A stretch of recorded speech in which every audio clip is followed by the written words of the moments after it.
नमस्कार दोस्तों, मनु भंडारी के उपन्यास स्वामी में आपका स्वागत है। तो आइए मिनी के साथ धीरे धीरे आगे बढ़ें। घनश्याम एकटक मिनी का चेहरा देखता रहा।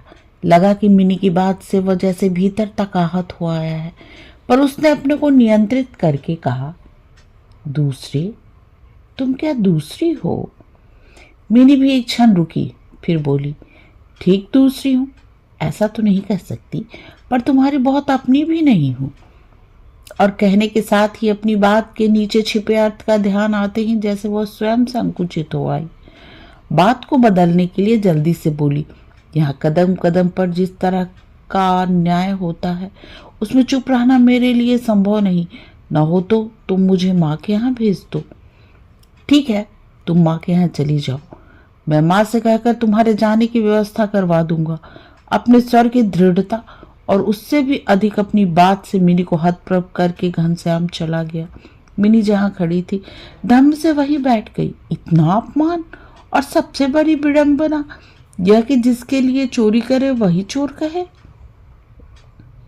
अपमान की इस ज्वाला में सुलगते हुए उसकी सारी शाम बीती।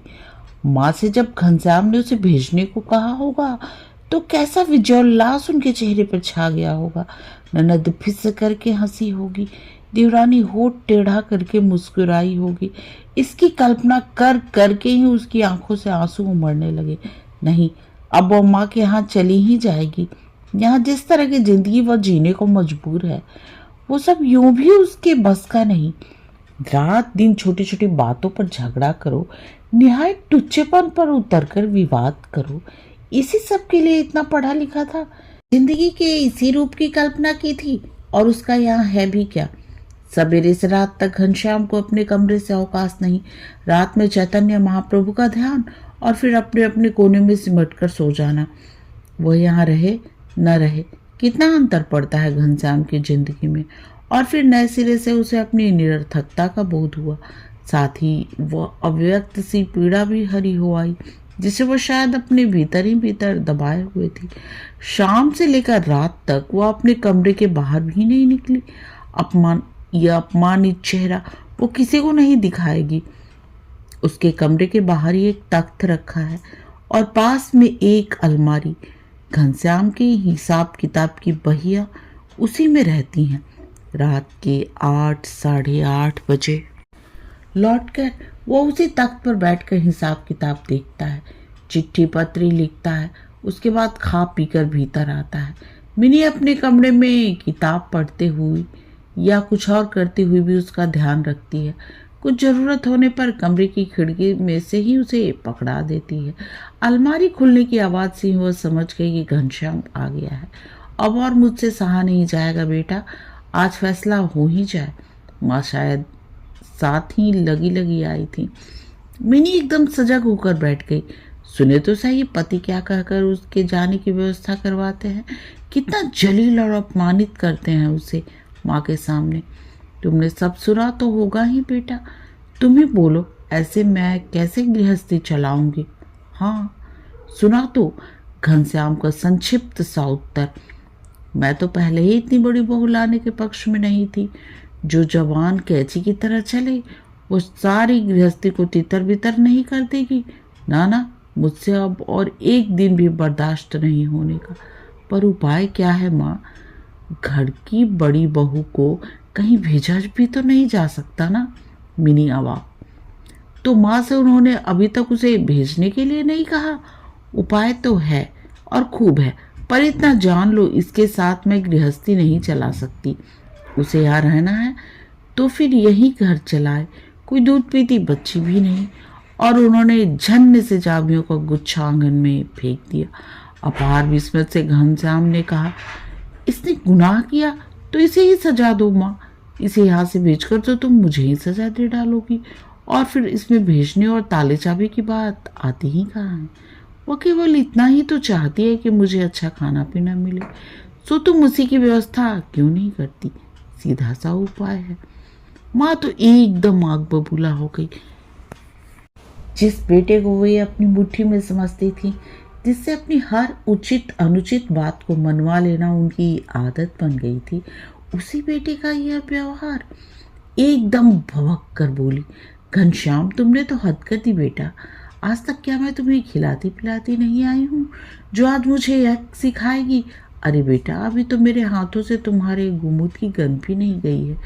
4 दिन की आई है और वे फूट फूट कर रो पड़ी। तुम इसी से अपनी घर गृहस्थी करवाओ। मुझसे तो रोज रोज लड़ा भी नहीं जाता। वे हिचकियाँ लेने लगी। लड़कर नहीं माँ, प्यार से उसे समझाओ, समझ जाएगी। मैं भी कहूँगा। आगे की बात मिनी ने नहीं सुनी, न सुनने की जरूरत ही समझी। अपने ही आवेग से उसकी छाती फूलने लगी। उसका मान रख लिया। दिल भर भी तो अपमानित नहीं होने दिया उसे सबके सामने, बल्कि जैसे दोनों हाथों से उसकी रक्षा की है। उसकी आंखों में अनायास ही आंसू छलका है। कितना कुछ उचित अनुचित सोच डाला उसने शाम से अब तक। अपना एक विवेक है घनश्याम के पास, जिससे वह दोनों को ही अपनी अपनी सीमाओं में रखने की कोशिश करता है। पहली बार मिनी का मन गर्व से भर उठा। रात को जब घनश्याम आया तो उसने पूछा, अच्छा एक बात बताओ, तुम क्या किसी के बड़े से बड़े अपराध को भी क्षमा कर सकते हो? क्यों नहीं, अगर कोई सच्चे मन से क्षमा मांगे तो जरूर कर सकता हूँ। मिनी बड़ी गहरी नजरों से पति को देखती रही, मानो इस बात की सच्चाई को तोल लेना चाहती हूँ। मामा की बात याद आई। नरेंद्र प्यार कर सकता है, निभा घनश्याम ही सकेगा। और तब भीतर ही भीतर एक विचित्र सा संकल्प उसके मन में आकार लेने लगा। सारे दिन उसके मन में एक विचित्र सी पुल कसमाई रही। उसका इस घर से हटना किसी के लिए सजा के समान कष्टकर है कि यह कल्पना ही उसे ऊपर से नीचे तक सिहरा रही है। मन का यह आवेग शरीर के रग रग में समाकर उसकी नसों को चटका रहा है। किसी की बाहों में अपने को पूरी तरह समर्पित करके, किसी के सीने में सिर छिपाकर ही इस ज्वर से मुक्त होना होगा। पर कैसे? देवरानी की कही एक बात याद आई, दादा तो सन्यासी आदमी है ना, हो तो तुम ही पहल करना दीदी। उस दिन की बात ने मिनी को ऊपर से नीचे तक सुलगा दिया था, पर आज क्रोध से नहीं, लज्जा और संकोच से उसका चेहरा सुर्ख हो उठा। सच है, अपनी खींची हुई दीवारों से खुद तोड़नी होगी। आज वो पूरी तरह अपने आप को पति के हाथों समर्पित कर देगी। केवल तन से नहीं, मन से भी कोई दुराव, छिपाव, अलगाव वो बाकी नहीं रहने देगी। रात में मिनी ने पति की दी हुई साड़ी पहनी। लगा जैसे मात्र साड़ी ही नहीं पहनी, पति का दिया संपूर्ण स्नेह और समर्पण अपने चारों ओर ओढ़ लिया है। हल्का सा प्रसाधन करके जब वो शीशे के सामने खड़ी हुई तो मुग्ध भाव से अपने को ही निहारती रही। अपना सारा साहस समेटकर वो पति के पलंग पर ही सो गई। सिरहाने की खुली किताब उल्टी करके इस तरह रख दी मानो पढ़ते पढ़ते अचानक ही नींद लग गई हो।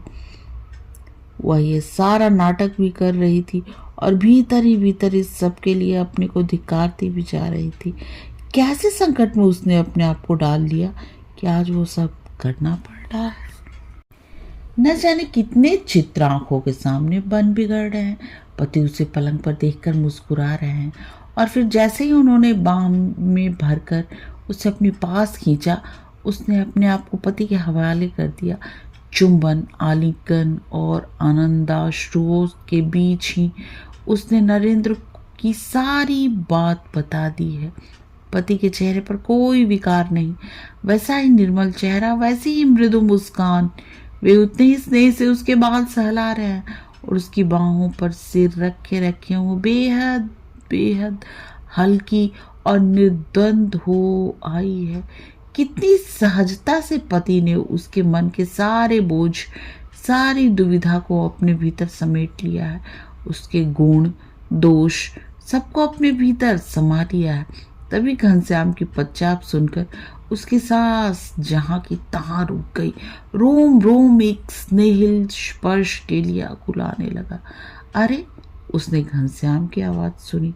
एक क्षण कमरे में सन्नाटा छाया रहा और फिर लौटते हुए पदचाप। मिनी को लगा जैसे किसी ने एकाएक उसके पैरों के नीचे से जमीन खींच ली।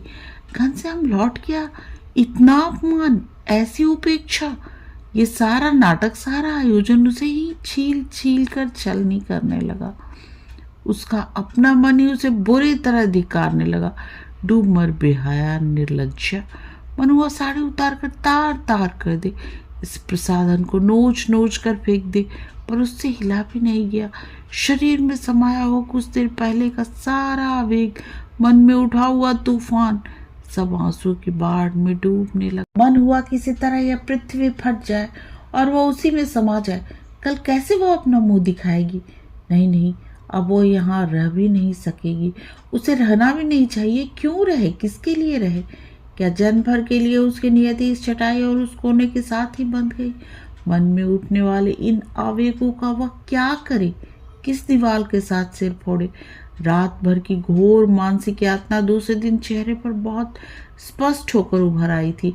घनश्याम ने देखा तो बहुत स्नेह भरे स्वर में पूछा, क्या बात है मिनी? तबीयत तो ठीक है? मिनी चुप। चेहरा इतना उतरा हुआ क्यों है? मिनी चुप। ये स्नेह भी इस समय उसके मन में एक गहरी वितृष्णा जगा रहा है। माँ की बात पर अभी तक गुस्सा हो, फिर हंसकर बोला, मैंने कहा ना कि वैष्णव की पत्नी हो, थोड़ा बहुत सहन तो करना ही होगा। मिनी ने सुलगती आंखों से घनश्याम को देखा। मन हुआ पूछे, वैष्णव की पत्नी को और क्या क्या सहना होता है? क्या वो सब भी बता दो? पर इस समय कुछ बोलने तक की भी उसकी इच्छा नहीं हो रही थी। यही लग रहा था कि जल्दी से जल्दी घनश्याम यहाँ से चला जाए। और शाम को मुझे रायगंज जाना है वसूली के लिए। कोशिश करूँगा कल शाम को ही आ जाऊँ, नहीं तो परसों सवेरे जरूर आ जाऊँगा। 2 जोड़ी कपड़े ठीक करके रख दूँगी। और वो बाहर निकल गया। मिनी ने एक गहरा निश्वास छोड़ा। 1 घंटे बाद ही घनश्याम ने आकर कहा, अरे मिनी देखो, तुम्हारे गांव के नरेंद्र बाबू आए हैं। मिनी अवाक। उसका चेहरा ऐसा भावशून्य हो गया जैसे वो घनश्याम की बात का अर्थ ही न समझी हो। मैं तो अभी चला जाऊंगा, पर तुम उनकी देखभाल और खातिर में कोई कमी मत रखना। नरेंद्र? अपने में डूबी डूबी ही मिनी बोली। फिर एकाएक जैसे सचेत हो आई हो, तुम भी कल भैया को बोल दो, वही देखभाल कर लिया। हाँ, मुझसे यह सब नहीं हो पाएगा। क्या नहीं हो पाएगा? बिजनेस में घनश्याम ने कहा, मैं माँ को भी बोल देता हूँ। वैसे रात में उनकी गठिया की शिकायत फिर बढ़ गई है। फिर भी पर मिनी दोपहर तक नरेंद्र के सामने नहीं हुई। खाने के समय भी वो आड़ में ही रही। नरेंद्र ने ही नौकरानी से पूछा, मिनी कहाँ है? दिखाई नहीं दे रही। दिखेगी कैसे, आड़ में जो बैठी है। मिनी सामने तो आ देखो जरा। शादी के बाद तो दिखती कैसी है? मुझसे रात दिन झगड़ा करते करते तो बड़ी हुई है, अब क्या शर्माएगी? ये नरेंद्र की ही आवाज है, इतनी सहज जैसे कहीं कुछ है ही नहीं। कितनी बार मन ललका है कि कम से कम एक बार देख ही ले नरेंद्र को, पर उसने झांका तक नहीं। दीदी गांव घर के आदमी हैं, उनके सामने कैसी शर्म? हम बेपढ़े लिखे लोग भी गांव वालों के सामने आते हैं। पर मिनी डस से मस नहीं हुई। मन में उठने वाले सारे आवेगों को बांधे हुए जहां के तहां बैठी रही। लेकिन खाना पीना समाप्त करने के बाद जब देवरानी ने पान का बीड़ा थमाते हुए कहा, पान तो कम से कम अपने हाथ से दे आओ, तुमने तो हद ही कर दी, तो फिर मिनी बिना कुछ कहे केकारी बच्चे की तरह नरेंद्र के कमरे में चली गई। आंखें चार होते ही एक क्षण को शब्द जैसे दोनों के ही गले में अटक कर रह गए। कैसी हो मिनी? एक संक्षिप्त सा प्रश्न। आज के लिए बस इतना ही। तब तक के लिए आज्ञा दीजिए। नमस्कार।